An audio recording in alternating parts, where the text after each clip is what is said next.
I'm not sure kung ilan pins mahuhulog, pero wow!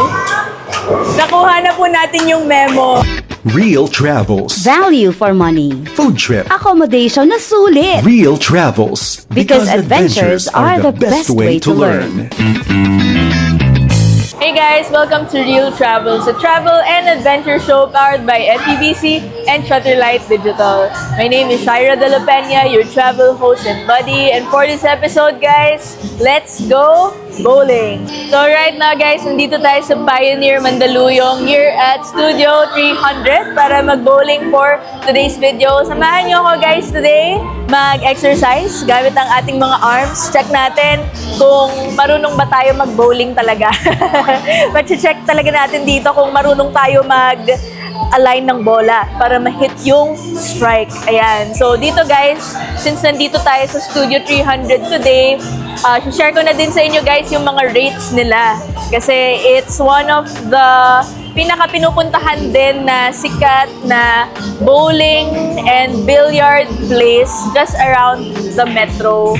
So, Monday to Sunday, all-day rate nila is 1,650 per lane per hour. Sulit na yon kasi parang I think kahit hanggang 4 or 5, basta ang rate nila is not by person or per head. Ang rate nila is per hour. So, kung ano yung ma-accomplish nyo, kahit ilan kayo, pasok yon sa rate ng 1,650. Plus, may pinaparent silang mga bowling shoes, which is 65 pesos, and socks na 50 pesos. So, if may socks ka, good yon. You don't need to rent socks for 50 pesos. And then, of course, they have billiard rates, Monday to Sunday, 500 pesos per table per hour, first come, first serve. Pero right now, hindi tayo magbe-billiards, guys. Pupunta tayo sa bowling area, and we will start bowling. Ayan, guys, mag-check din tayo ng shoes. Kuha muna tayo ng bowling shoes. Size 7 ako. Ayan. Ito guys, so they have bowling shoes for rent. Napaka-aesthetic, diba? Ayan. Suot muna tayo ng bowling shoes. I think, joke lang, hindi pala perfect fit. Medyo malaki yung size 7 for their shoes. At meron po kayong smaller size na model. One size down kasi. Ayan. Okay. Ayan. Ito po yung aking shoes. Meron po kasi shoe rack doon sa Ay, sige po. O, diba? May shoe rack din sila where you can place your shoes. So, yun guys. I will try. Ito po, size 6 po ito, no? Ayan. Here po. Thank you. Okay, I think okay na to. So, tinan natin. Yan, guys. Alam nyo, hindi ako masyado sporty to be honest. Pero, I enjoy sports. So, nung bata ako, nagbabadminton kami ng dad ko. Siguro nung bata ako, yung mga memories ko with sports is mostly sa school or with my dad kasi si daddy yung sporty. So, shout out kay daddy dyan. Usually, we play badminton, we play bowling nung bata ako. So, I think yun yung sporty childhood memories ko. So, ngayon naman, I'm with friends and family. And mag-unwind lang tayo for today's video and play bowling. We'll check din kung meron tayong mga kainan later. Kasi nga, dito sa Studio 300, meron din silang restaurants sa loob. So, they offer drinks and food as well. So, ito na guys. Let's get ready for bowling. Tara, let's go! Ayan guys, so nandito na tayo sa bowling alley of Studio 300. Ayan, hindi ako marunong mag-bowling, pero tatry natin. Ito yung mga balls. I think yung pinakamagaan yung pipiliin natin. I think ito, 7. May 6 pa pala sila. Ayan, I think I'm gonna get the 6 or 7. Ayan guys, yung bowling alley. Super aesthetic, no? Ayan guys, so ito try natin yung first try natin here sa bowling. Kaliwete ako by the way, so ito try natin to. Left-handed. At perfect, guys! Napakaganda ng ating shot dito sa bowling, di ba? Kitang-kita nyo yun. Perfectly missed.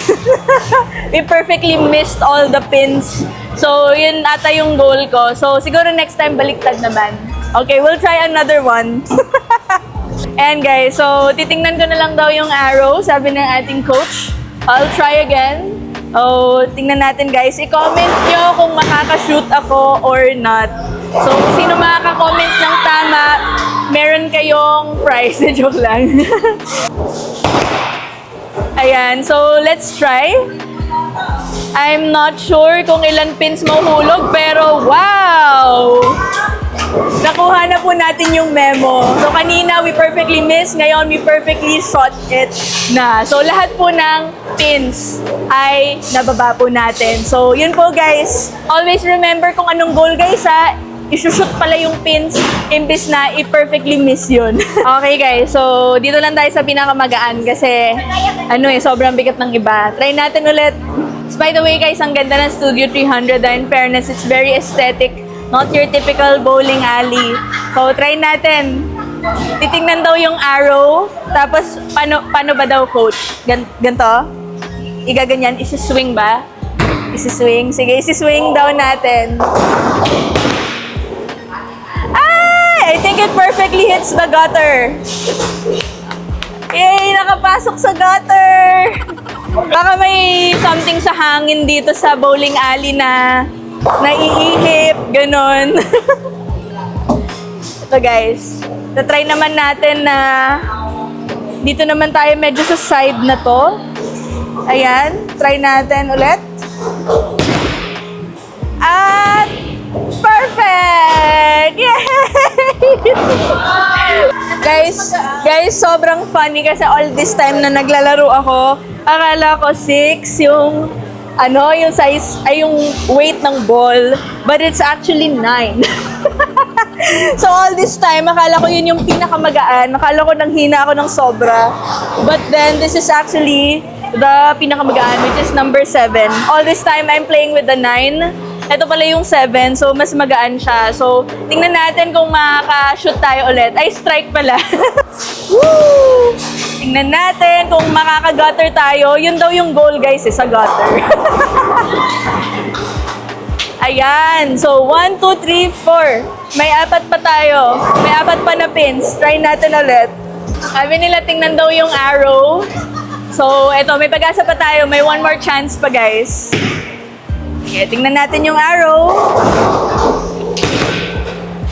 Tingnan natin if makakakuha tayo ng kahit isa lang na pin.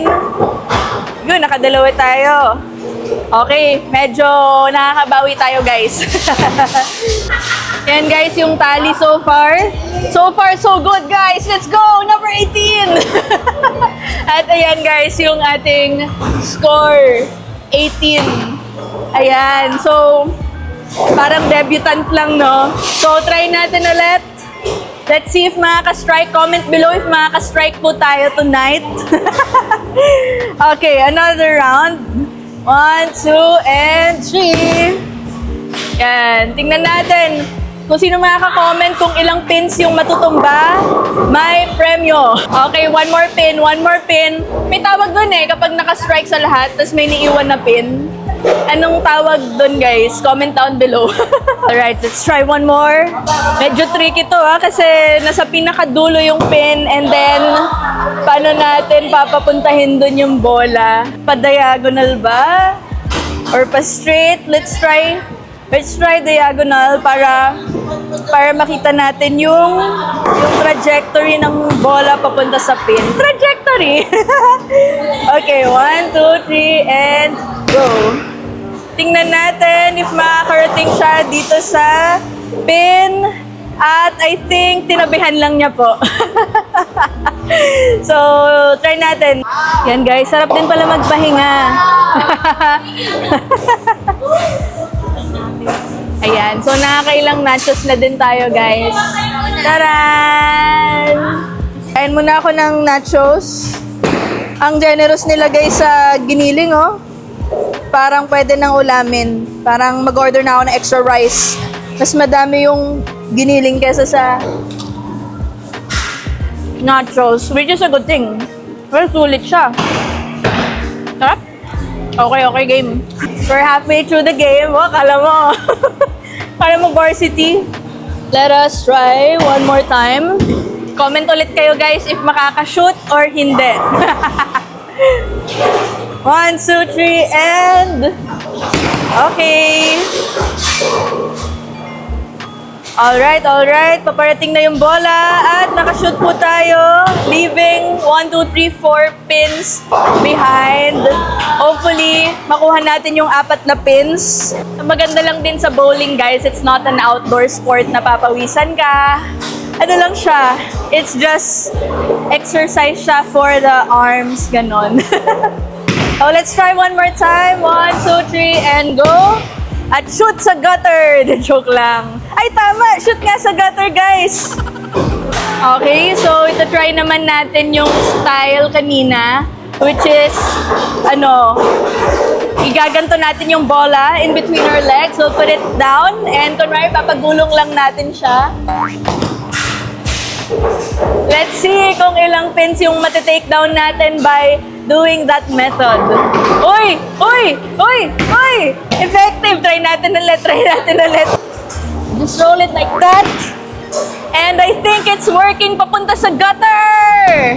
Ay, joke lang. Meron isang pin. Yun. May 3 pin. Okay siya. Para maiwasan yung gutter. Ganito lang, guys, oh. Ganyan. Pero joke lang yun, guys, ha. Yung proper way talaga is yung one hand, ayan. Pero okay lang kasi free hand naman. We're just having fun. Yan, medyo papalapit na tayo sa finals at tingnan natin kung makaka-strike tayo ulit. Try natin dito sa gilid. At sa gilid nga napunta. Tada! Comment kayo below any tips para hindi mapunta yung bowling ball sa gutter. Or sabi nila pwede ka maglagay ng parang barrier sa gilid as a handicap daw. Naalala ko yung bata ako, ganun ginagawa sa akin ng dad ko. Nagre-request siya ng parang gutter na harang. Para at least makashoot ako.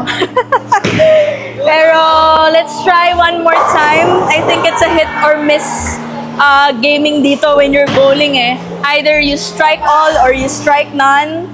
And we'll check again if we will strike all. And I think for today's game, we will strike none. Yan guys, giving you a view of Studio 300, 360 view. Ayan. Very spacious siya guys. It can accommodate groups of like 5, 6, 7, ganyan. Mga big groups. Tapos, ito by the way, na-share ko na ba sa inyo guys na meron silang ino-offer na ice cream? Ayan, they have soft serve ice cream for only 99 pesos. And then, ang pinakamaganda dito is that it is a pet-friendly bowling alley. Except sa bawal naman sila mag-step dun sa mismong bowling alley. Baka maggumulong yung mga pets nyo dun eh. But it's a pet-friendly location. Basta naka-leash. Ayan, so it's a green flag for this location, no? Pet-friendly pala sila. Okay guys, it's the second to the last. Meron tayong 43 points. Not bad para sa isang matagal na nag-bowling na tao. Ay, medyo nag-iiba yung hangin, no? Pumupunta sa gitna. Yan, leaving us with 3 pins left. We have one more shot to try. Alam mo, malalaman mo talaga sa bowling kung nag-exercise kayo, no? Kasi mabibigat yung bola nila, so mapapa-exercise ka, magkaka-muscles ka. Let's try one more time. At shoot na naman sa gutter. Ayan guys, I think it's called guttering. Hindi siya bowling. The last round of the last game. Yan, this is for the gutter again. Ayan. Nako guys. Talagang sobrang thank you sa inyong support and patience dito sa ating game of bowling. Totoo lang, talagang nag-enjoy ako. Like, ang saya lang to be in a bowling alley. It's such a novel thing. Tsaka, ano talaga to eh, more than the game itself, I think yung nakaka-enjoy dito is yung company of course, because I'm with friends and family. Ano talaga siya? Bonding and cheering session sa ating mga friends and family. Ano talaga siya? Bonding talaga siya, guys. Pak! Ayan, tingnan natin kung masushoot. But regardless of it, we had a fun episode for tonight, guys. So thank you so much for your patience sa pagsama sa akin today sa bowling here at Studio 300 Mandaluyong. Dito lang sa may Pioneers, very near around the metro. Again, always remember that adventures are the best way to learn. My name is Shaira De La Peña, your travel host and buddy for this episode. And I'll see you guys next week. Bye!